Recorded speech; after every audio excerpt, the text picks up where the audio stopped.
ನಂದಿಗದ್ದ ಗ್ರಾಮಸ್ಥರು ದಿಢೀರ್ ಪ್ರತಿಭಟನೆ ಮಾಡ್ತಾ ಇದ್ದಾರೆ. ಜನಗ ಗ್ರಾಮ ಪಂಚಾಯಿತಿ ಮುತ್ತಿಗೆ ಹಾಕುವುದಕ್ಕೆ ಪ್ರಯತ್ನಿಸಿದ್ದಾರೆ. ವಿವಿಧ ಬೇಡಿಕೆಗಳ ಈಡೇರಿಕೆಗಾಗಿ ಗ್ರಾಮಸ್ಥರು ಹೋರಾಟ ನಡೆಸ್ತಾ ಇದ್ದಾರೆ. ಉತ್ತರ ಕನ್ನಡ ಜಿಲ್ಲೆಯ ಹಳಿಯಾಳ ತಾಲೂಕಿನ ಜನಗಾದಲ್ಲಿ ಈ ಘಟನೆ ನಡೆದಿರ್ತಕ್ಕಂಥದ್ದು. ಜನರ ಬೇಡಿಕೆ ಈಡೇರಿಕೆಗೆ ಜನರು ಧರಣಿ ಮಾಡ್ತಾ ಇದ್ದಾರೆ. ಸತ್ಯಾಗ್ರಹ ಅಥವಾ ಘಟನಾ ಸ್ಥಳಕ್ಕೆ ಅಧಿಕಾರಿಗಳು ಪೊಲೀಸರು ದೌಡಾಯಿಸಿದ್ದಾರೆ. ಏನೆಲ್ಲ ಬೇಡಿಕೆಗಳಿದೆ ಅನ್ನುವಂಥದ್ದು ಉತ್ತರ ಕನ್ನಡ ಜಿಲ್ಲೆಯ ಹಳಿಯಾಳ ತಾಲೂಕಿನ ಗ್ರಾಮ ಇದು.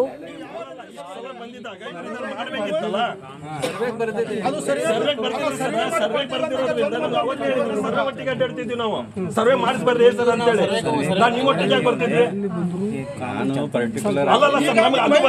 ನಮ್ಗೆ ಅದು ಬೇಕಾಗಿಲ್ಲ ಸರ್. ಇದನ್ನ ಹಾಕಿದ್ರಲ್ಲ ನೀವು ಅರ್ಜಿಯನ್ನು, ಮತ್ತೆ ಅದನ್ನು ಕ್ಯಾನ್ಸಲ್ ಆಗಿ ಈಗ ಜಾಗ ಇಲ್ಲ ಸಹಕರಿಸಿದಾರಂತೆ. ಅದಕ್ಕಾಗಿ ಈ ಪ್ರತಿಭಟನೆ ಪಾಲ್ಗೊಳ್ಳುತ್ತೇವೆ. ತಾವೆಲ್ಲರೂ ಶಾಂತಿಯನ್ನು ವಹಿಸಬೇಕು.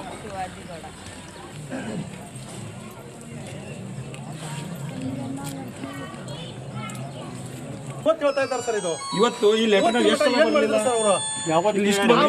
ಸರ್ವೆ ಹಾಕಿದ್ದೇವೆ ಅಂತೇಳಿ ಈ ಪಾಯಿಂಟ್ ಅನ್ನು ಅವಾಗ ಸರ್ವೆ ಒಟ್ಟಿಗೆ ಅಡ್ಡಾಡ್ತಿದ್ವಿ. ಬಂದಿದ್ದಾಗ ಮಾಡ್ಬೇಕಿತ್ತಲ್ಲ. ಸರ್ವೆ ಒಟ್ಟಿಗೆ ಅಡ್ಡಾಡ್ತಿದ್ವಿ ನಾವು. ಸರ್ವೆ ಮಾಡಿಸ್ಬಾರ್ದು ಸರ್ ಅಂತೇಳಿ ನೀವು ಒಟ್ಟಿಗೆ ಬರ್ತಿದ್ವಿ. ಅಲ್ಲಲ್ಲ ಸರ್, ನಮ್ಗೆ ಅದು ಬೇಕಾಗಿಲ್ಲ. ನಮ್ಗೆ ಅದು ಬೇಕಾಗಿಲ್ಲ ಸರ್. ಇದನ್ನ ಹಾಕಿದ್ರಲ್ಲ ನೀವು ಅರ್ಜಿಯನ್ನು, ಮತ್ತೆ ಅದನ್ನು ಕ್ಯಾನ್ಸಲ್ ಆಗಿ ಈಗ ಜಾಗ ಇಲ್ಲ ಅಂತೇಳಿ ಪಂಚಾಯತಿಯವರು ಜಾಗ ಮೀಟಿಂಗ್ ಇದೆ. ಯಾರು ಹೋಗ್ಬೇಕು ಈಗ? ಅದು ವಾಪಸ್ ಆಗ್ತಾವ. ಈಗ 2 ಸರ್ತಿ ವಾಪಸ್ ಆಗಿದೆ ಸರ್. ಈಗಾಗಲೇ ನಾವು ಪಿಡಿಒ ಸರ್ ಅವರಿಗೆ ಸಹಕರಿಸಿದಾರಂತೆ. ಅದಕ್ಕಾಗಿ ಈ ಪ್ರತಿಭಟನೆ ಪಾಲ್ಗೊಳ್ಳುತ್ತೇವೆ. ತಾವೆಲ್ಲರೂ ಶಾಂತಿಯನ್ನು ವಹಿಸಬೇಕು. ಇವತ್ತು ಈ ಲೆಟರ್ ಎಷ್ಟು ಸರ್ವೆ ಹಾಕಿದ್ದೇವೆ ಅಂತೇಳಿ ಈ ಪಾಯಿಂಟ್ ಅನ್ನು ಅವಾಗ ಸರ್ವೆ ಒಟ್ಟಿಗೆ ಅಡ್ಡಾಡ್ತಿದ್ವಿ. ಮಾಡ್ರಿ ಅದೇನು ಮಾಡ್ರಿ, ನಮ್ಗೆ ಅದು ಜಾಗ ಇವತ್ತು ತೆರವು ತೆರವು ಮಾಡಿ ಆ ಜಾಗಕ್ಕೆ ಎನ್ವಸಿ ಕೊಡ್ರಿ ನಮ್ಗೆ. ಅಲ್ಲ, ನೀವು ಹಂಗೆ ತೆರವು ಮಾಡ್ಬೇಕು ಅಂತಂದ್ರೆ ಎಲ್ಲದೂ ಸಮಸ್ಯೆ ಆಗ್ತಾವ. ಯಾಕೆ ಸರ್? ಗೌಟಣದಾಗೆ ಬೇರೆ ಬಿಲ್ಡಿಂಗ್ ಗಳು ಇದಾವೆ, ಅವನು ತೆಗಿಸ್ರಿ ಅಂತ ಅವ್ರು ಹಠ ಮಾಡ್ತಾರೆ. ಅಲ್ಲಲ್ಲ ಗೌಟಣ ಊರ್ ಮಂದಿ ಕೇಳ್ತೀರಿ ನೀವು. ಕಾನೂನು ಎಲ್ಲರಿಗೂ ಕೇಳ್ಬೇಕಲ್ಲ. ನಾವೇನ್ ನಮ್ ಸ್ವಂತ ಒಬ್ಬರದೇ ಕೇಳ್ತಾ ಇದ್ದಾರೆ. ನಾವು ಸ್ವಂತ ಕೇಳವಲ್ಲ ಸರ್, ಸಾರ್ವಜನಿಕವಾಗಿ ಸಾರ್ವಜನಿಕವಾಗಿನೇ ಎಲ್ಲ ಮಾಡ್ಬೇಕು ಅಂತಾರ ಅವರು. ಮತ್ತೆ ಇವತ್ತಿನ ಮಟ್ಟ ಬ್ರೇಕಿಂಗ್ ಅಪ್ಡೇಟ್ ಬರ್ತಾ ಇದೆ. ಕೇಂದ್ರ ಸಚಿವ ಕುಮಾರಸ್ವಾಮಿಗೆ ಲೋಕಾಧಿಕಾರಿಗಳು ಶಾಕ್ ಕೊಟ್ಟಿದ್ದಾರೆ. ಜಾಮೀನು ರದ್ದು ಕೋರಿ ಅರ್ಜಿ ಸಲ್ಲಿಸುವ ಸಾಧ್ಯತೆಗಳು ಕೂಡ ಹೆಚ್ಚಿದೆ. ಲೋಕಾಯುಕ್ತ ಅಧಿಕಾರಿಗಳಿಂದ ಅರ್ಜಿ ಸಲ್ಲಿಕೆಗೆ ತಯಾರಿಯನ್ನ ಕೂಡ ಮಾಡಿಕೊಳ್ಳಲಾಗಿದೆ. ಸಾಯಿ ಮಿನರಲ್ಸ್ ಹಗರಣದಲ್ಲಿ ತಕರಾರು ಅರ್ಜಿಗೆ ಸಿದ್ಧತೆ ಮಾಡಿಕೊಳ್ಳಲಾಗ್ತಾ ಇದೆ. ಶ್ರೀ ಸಾಯಿ ಮಿನರಲ್ಸ್ ಕೇಸ್ನಲ್ಲಿ ಬೇಲನ್ನ ಪಡೆದುಕೊಂಡಿದ್ದಾರೆ ಎಚ್.ಡಿ.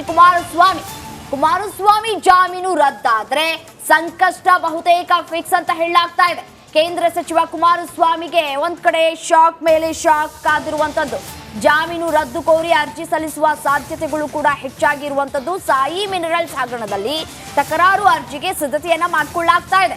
ಶ್ರೀ ಸಾಯಿ ಮಿನರಲ್ಸ್ ಕೇಸ್ನಲ್ಲಿ ಬೇಲನ್ನ ಪಡೆದುಕೊಂಡಿದ್ದಾರೆ ಎಚ್.ಡಿ. ಕುಮಾರಸ್ವಾಮಿ ಅವರು.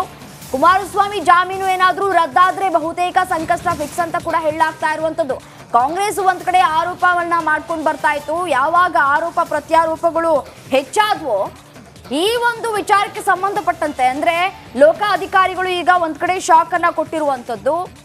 ಒಂದ್ ಕಡೆ ಕುಮಾರಸ್ವಾಮಿ ಅವರು ಫಸ್ಟ್ ರಾಜೀನಾಮೆಯನ್ನ ಕೊಡಬೇಕು ಅಂತ ಹೇಳಿ ಕಾಂಗ್ರೆಸ್ನವರು ಹೇಳ್ತಾ ಇದ್ರು.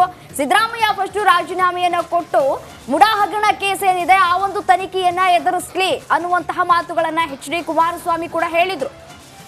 ಇದೇ ವಿಚಾರಕ್ಕೆ ಸಂಬಂಧಪಟ್ಟಂತೆ ಮತ್ತಷ್ಟು ಡೀಟೇಲ್ಸ್ ನೀಡ್ತಾ ಹೋಗ್ತಾರೆ ನನ್ನ ಕಲೀಗ್ ನಾಗರಾಜ್ ದೂರವಾಣಿ ಸಂಪರ್ಕದಲ್ಲಿದ್ದಾರೆ. ಎಸೆನು ನಾಗರಾಜ್, ಕುಮಾರಸ್ವಾಮಿ ಪ್ರಕರಣಕ್ಕೆ ಸಂಬಂಧಪಟ್ಟಂತೆ ಲೇಟೆಸ್ಟ್ ಮಾಹಿತಿ ಏನಿದೆ ನೀಡ್ತಾ ಹೋಗೋದಾದ್ರೆ.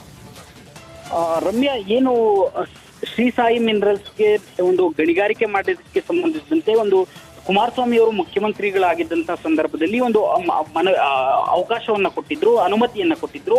ಇದು ಕಾನೂನು ಬಾಹಿರವಾಗಿದೆ ಅಂತೇಳಿ ಅಂದಿನ ನಿವೃತ್ತ ಲೋಕಾಯುಕ್ತ ಸಂತೋಷ್ ಹೆಗಡೆ ಅವರು ನೀಡಿದಂತ ವರದಿಯಲ್ಲಿ ಉಲ್ಲೇಖ ಮಾಡಿ ಆ ಒಂದು ಸಾಯಿ ಮಿನರಲ್ಸ್ ಅರ್ಜಿ ಏನಿತ್ತು, ಗಣಿಗಾರಿಕೆಗೆ ಅನುಮತಿ ಕೇಳಿದಂತ ಅರ್ಜಿ, ಅದರ ಪ್ರೋಸೆಸ್ ಯಾವ ರೀತಿ ಆಯ್ತು, ಇದರಲ್ಲಿ ಯಾವೆಲ್ಲ ಕಾನೂನುಗಳನ್ನ ಉಲ್ಲಂಘನೆ ಮಾಡಲಾಗಿದೆ ಅಂತ ಹೇಳಿ ವರದಿಯನ್ನ ಕೊಟ್ಟಿತ್ತು.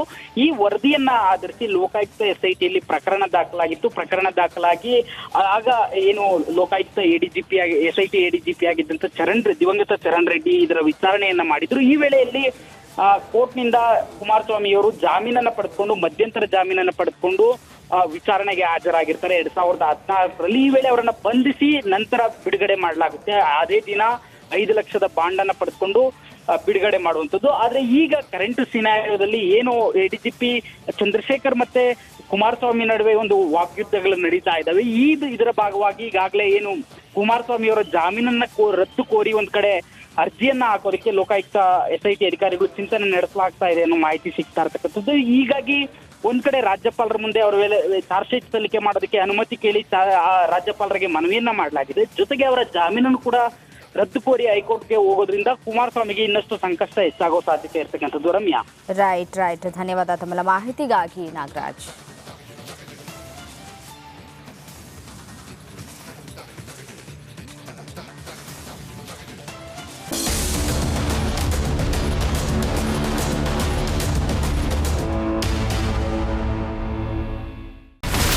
ಇಲ್ಲಿರುವಂತ ಈ ಒಂದು ಗುಡ್ಡ ಕುಸಿದ ಪರಿಣಾಮ ಯಾವ ರೀತಿಯಾಗಿತ್ತು ಅಂತಂದ್ರೆ ಗಂಗಾವಳಿ ನದಿ ಪಕ್ಕದಲ್ಲಿರುವಂತಹ ಉಳುವರ ಎನ್ನುವ ಗ್ರಾಮ ಸಂಪೂರ್ಣವಾಗಿ ಇವತ್ತು ನಾಶ ಆಗಿದೆ.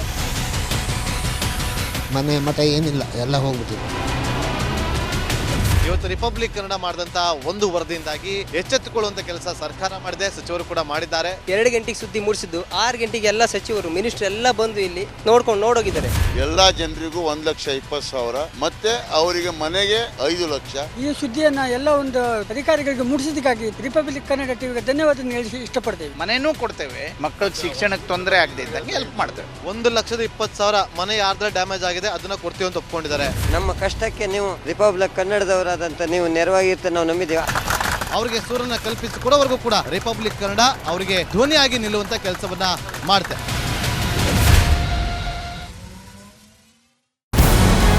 ನಮಸ್ಕಾರ, ಕರ್ನಾಟಕ ಪ್ರೈಮ್ ಟೈಮ್ಗೆ ಸ್ವಾಗತ. ನಾನು ಜಯಪ್ರಕಾಶ್ ಶೆಟ್ಟಿ. ಇಡೀ ಕರ್ನಾಡು ಇವತ್ತು ರೆಬೆಲ್ ಆಗಿ ನಿಂತಿದೆ. ಈ ಹಗರಣಗಳನ್ನು ಸದನದಲ್ಲಿ ಪ್ರಸ್ತಾಪ ಮಾಡಲು ಕೂಡ ಕಾಂಗ್ರೆಸ್ ಹಿಂದೇಟು ಹಾಕಿದ್ದೇಕೆ?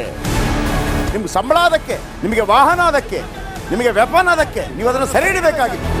ನೀವು ವಿದ್ಯುತ್ ಬರ ಇದೆ ಅಂತ ಹೇಳ್ತಾ ಇದ್ದೀರಿ, ಎಲ್ಲಿ ಬರ ಇದೆ ನೀವು ಹೇಳಬೇಕು. ಪಾಕಿಸ್ತಾನ್ ಆಕ್ಯುಪೈಡ್ ಕಾಶ್ಮೀರ್ ಅದು ಎಂದೆಂದಿಗೂ ನಮ್ಮದು.